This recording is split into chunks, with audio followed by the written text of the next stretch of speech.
వేములవాడ పట్టణానికి బుధవారం రోజున రానున్న ముఖ్యమంత్రి రేవంత్ రెడ్డి 100 కోట్లతో చేపట్టిన గుడి చెరువు సుందరీకరణ పనులతో పాటు ట్యాంకు బండ్ నిర్మాణ పనులను పూర్తి చేయాలని వేములవాడ బీఆర్ఎస్ నేతలు డిమాండ్ చేశారు. అంతేకాకుండా రోడ్ల వెడల్పు కార్యక్రమాన్ని పూర్తి చేసి ట్రాఫిక్ సమస్యలను నియంత్రించాలని పట్టణంలో నిర్వహించిన బీఆర్ఎస్ మీడియా సమావేశంలో పలువురు నేతలు వ్యాఖ్యానించారు. ముఖ్యమంత్రి రాక కేవలం పర్యటనకే పరిమితం కాకుండా అభివృద్ధి పనులపై నిర్లక్ష్యం వహించవద్దని వేములవాడ మున్సిపల్ చైర్పర్సన్ మాధవీరాజు కౌన్సిలర్లు పేర్కొన్నారు. గురువారం నిర్వహించిన మీడియా సమావేశంలో వారు మాట్లాడుతూ ముఖ్యమంత్రి పర్యటనను తాము స్వాగతిస్తున్నామని, గత ప్రభుత్వం హయాంలో గుడి సుందరీకరణ కోసం 100 కోట్ల నిధులు కేటాయించామని, తుది దశకు చేరుకున్న అభివృద్ధి పనులను వేగవంతం చేసి పూర్తి చేసే బాధ్యత కాంగ్రెస్ పార్టీపై ఉందని పేర్కొన్నారు. సినారే కళామందిరం, మినీ స్టేడియం, రోడ్ల వెడల్పు, డబుల్ బెడ్రూమ్ నిర్మాణం, రహదారుల నిర్మాణం పనులను నిర్లక్ష్యం చేయవద్దని, పట్టణాభివృద్ధికి సహకరించాలని అన్నారు. సమావేశంలో కౌన్సిలర్లు విజయ్, నరాల శేఖర్, కనకయ్య, మారం కుమార్, గోలి మహేష్, క్రాంతి కుమార్, సిరిగిరి చందు, కుమ్మరి శ్రీనివాస్ తదితరులు ఉన్నారు. నిధుల నుండి గాని వేములవాడ నియోజకవర్గ ఎమ్మెల్యే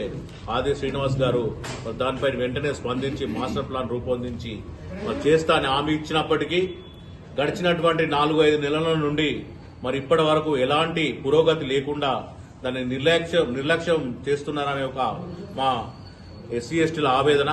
మరి దాన్ని వెంటనే సీఎం గారు దృష్టికి తీసుకెళ్లి అక్కడ ఉన్నటువంటి విగ్రహాన్ని మరి సెంటర్ పాయింట్ గా చేసి కాంస్య విగ్రహం పెట్టి అక్కడ చుట్టూ మంచి ఆహ్లాదకరమైనటువంటి వాతావరణాన్ని మరి ఉండే విధంగా దాన్ని రూపుదిద్దాలని మరి తమరు ఇక్కడ మీడియా ద్వారా మరి సీఎం గారి దృష్టికి తీసుకెళ్లారని కోరుకుంటూ, రేపటి రోజున వేములవాడ రాజన్న ఆలయానికి అదేవిధంగా పట్టణంలోని మరి పర్యటనకు ఇచ్చేస్తున్న గౌరవ తెలంగాణ ముఖ్యమంత్రి రేవంత్ రెడ్డి గారికి బీఆర్ఎస్ పార్టీ తరఫున స్వాగతం పలుకుతూ, మరి గత ప్రభుత్వంలో ఏదైతే పనులు ప్రారంభించుకున్నామో ఆ పనులు మరి ఇప్పటి వరకు రేపో మాపో సంవత్సర కాలం పూర్తి కావస్తా ఉంది.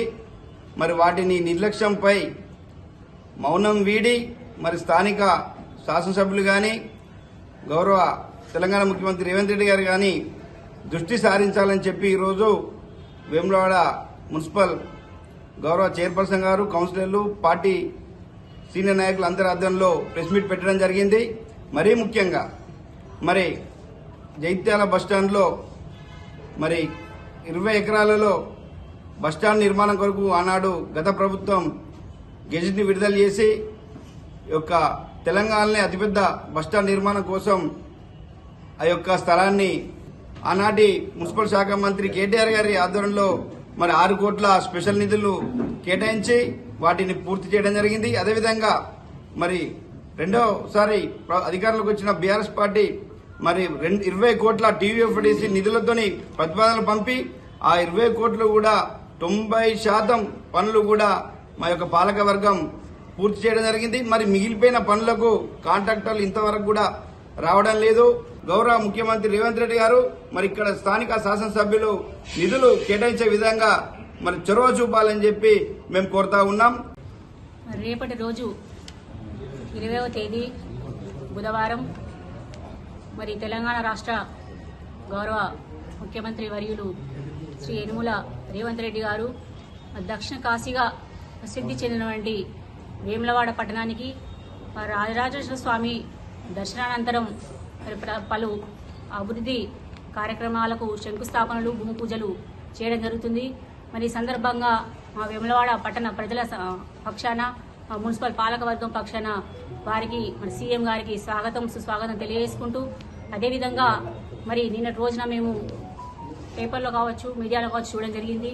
మరి గౌరవ సీఎం గారు 127.65 కోట్లతోటి మరి శంకుస్థాపన, భూమి పూజ చేస్తున్నారు. కాబట్టి మరి ఆ నిధుల మంజూరు చేసినటువంటి స్థానిక శాసనసభ్యులు ఆది శ్రీనివాస్ గారికి మరి మంత్రి వర్గానందరికీ కూడా మరి మా పక్షాన కూడా మరి ధన్యవాదాలు తెలియజేస్తా ఉన్నాను.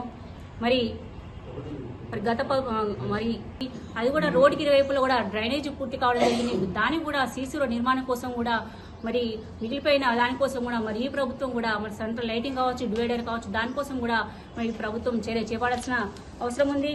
అదేవిధంగా సినారే కళామందిర్ అంటే కళలకు పుట్టినైనటువంటి సినారే కళామందిర్ మరి ఇక్కడ ప్రజలకు ఒక ఆడిటోరియం, అండ్ ఇక్కడ ఉన్న ప్రజలకు ఒక ఫంక్షన్ అంటే ఏమైనా సమావేశం ఏర్పాటు చేసుకోవడం కావచ్చు, అదేవిధంగా ఏమైనా మీటింగ్, మహిళా సంఘాలకు మీటింగ్ ఏర్పాటు చేసుకోవడం కావచ్చు, ఒక కళామందిర్, ఒక ఆడిటోరియం అని చెప్పేసి మరి గత ప్రభుత్వం ఆయన VTDA ఫండ్ నుండి దాదాపు 5 కోట్ల నిధులను కేటాయించుకోవడం జరిగింది. మరి ఆ పనులు కూడా మరి పూర్తి చేయాల్సిన బాధ్యత మరి ఇప్పుడు ప్రభుత్వానికి ఉంది.